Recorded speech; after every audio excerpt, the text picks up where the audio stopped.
Pemerintah resmi memangkas potongan aplikasi ojek online dari 20% jadi tinggal 8%. Logikanya, pendapatan abang ojol seharusnya naik. Tapi hasil analisis Lab 45 justru menemukan fakta sebaliknya. Dompet pengemudi ternyata tidak serta-merta makin tebal. Bagaimana bisa? Yuk kita gali lebih dalam. Tuntutan ojol sejak tahun lalu menyasar dua hal utama. Pertama, terkait dengan komisi adil antara pengemudi dan aplikasi dengan skema 90/10. Kedua, adanya penetapan tarif resmi oleh pemerintah. Pada tahun 2026, lewat Perpres nomor 27 tahun 2026, aturan tarif ojol dirombak total. Di tengah gelombang PHK yang makin serem dan nyari kerja formal yang susahnya setengah mati, kebijakan ini tuh memiliki efek yang besar karena menyangkut hajat hidup jutaan orang yang tiap hari nyari nafkah di jalanan. Itu bukan angka kecil. Angka itu lebih banyak daripada seluruh warga Provinsi DI Yogyakarta yang hanya sebesar 3,7 juta orang. Makanya, kebijakan ini sangat perlu dipahami terkait apa yang benar-benar berubah dan apa yang tidak. Faktanya, hampir 8 dari 10 pengemudi menjadikan ojol sebagai pekerjaan utama mereka, bukan sekedar sampingan. Jadi, wajar saja kalau para pengemudi ini vokal banget, terutama kalau sudah menyinggung urusan bagi hasil antara mereka sebagai mitra dan perusahaan sebagai penyedia aplikasi. Tuntutan itu akhirnya membuahkan hasil. Potongan aplikator yang ditetapkan oleh pemerintah turun menjadi 8% melalui Perpres nomor 27 tahun 2026. Turun jauh dari 35% saat ojol pertama hadir. Nah, ini masalah utamanya. Sepanjang sejarah, pemerintah sebenarnya cuma pernah 2 kali mengubah tarif dasar ojol, dan terakhir itu tahun 2022. Artinya, tarif per kilometer itu tidak bergerak selama 4 tahun.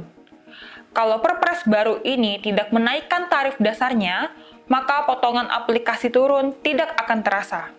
Potongannya di satu sisi memang lebih kecil, tapi bayaran per kilometernya tetap sama saja. Lalu, siapa yang untung? Konsumen. Secara nominal, tarif akhir yang dibayar konsumen bisa lebih rendah ketika potongan aplikasi diturunkan. Misalnya, untuk perjalanan di zona Jabodetabek dengan asumsi dikenakan tarif batas atas 2.800 per kilometer, maka perjalanan 10 km akan lebih murah, dari sebelumnya 35.000 menjadi sekitar 30.500.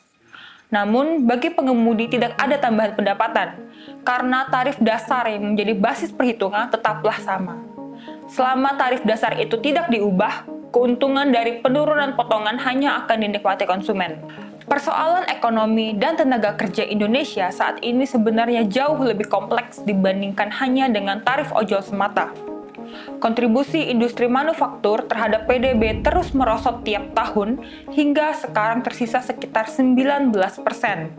Ini menjadi alarm kalau Indonesia sedang berada dalam fase deindustrialisasi dini, yaitu kemunduran struktur ekonomi sebelum industri kita benar-benar matang. Dampaknya apa? Ekonomi kita jadi didominasi oleh sektor jasa bernilai tambah rendah.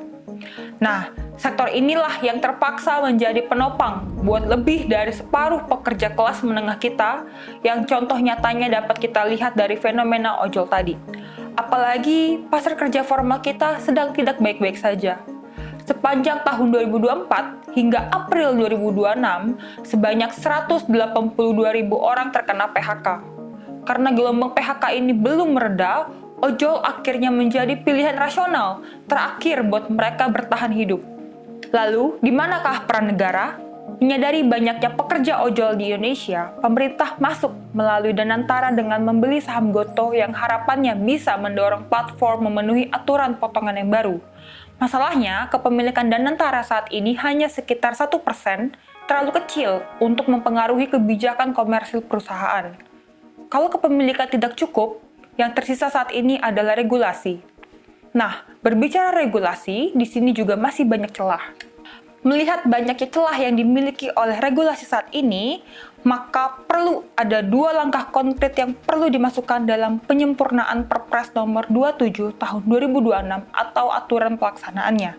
Pertama, transparansi perhitungan formula bagi hasil antara aplikator dan pengemudi harus diperjelas agar tidak ada lagi mispersepsi. Kedua, revisi tarif dasar pengemudi agar penurunan potongan yang dimaksud kebijakan bisa langsung terhubung ke kenaikan pendapatan real mereka. Namun, di samping dua upaya perbaikan regulasi tadi, ada satu hal yang jauh lebih mendasar. Kebijakan 8% di satu sisi memang memiliki niat yang baik. Tapi, pada kenyataannya, langkah ini tidak menyelesaikan akar masalah yang sebenarnya, yaitu gagalnya negara menyediakan lapangan kerja formal yang layak di negeri ini. Sampai sekarang, kondisi ini masih menyisakan pertanyaan besar yang belum pernah dijawab. Mengapa jutaan anak muda dan kelas menengah kita harus terus menggantungkan hidup pada pekerjaan tanpa kepastian dan jaminan seperti ojol? Angka 8% ini bukan akhir cerita. Regulasi yang baik bukan hanya soal memangkas potongan aplikasi, tapi tentang memastikan siapa yang benar-benar merasakan manfaatnya. Ikuti terus kajian Lab 45 untuk analisis kebijakan yang berbasis data.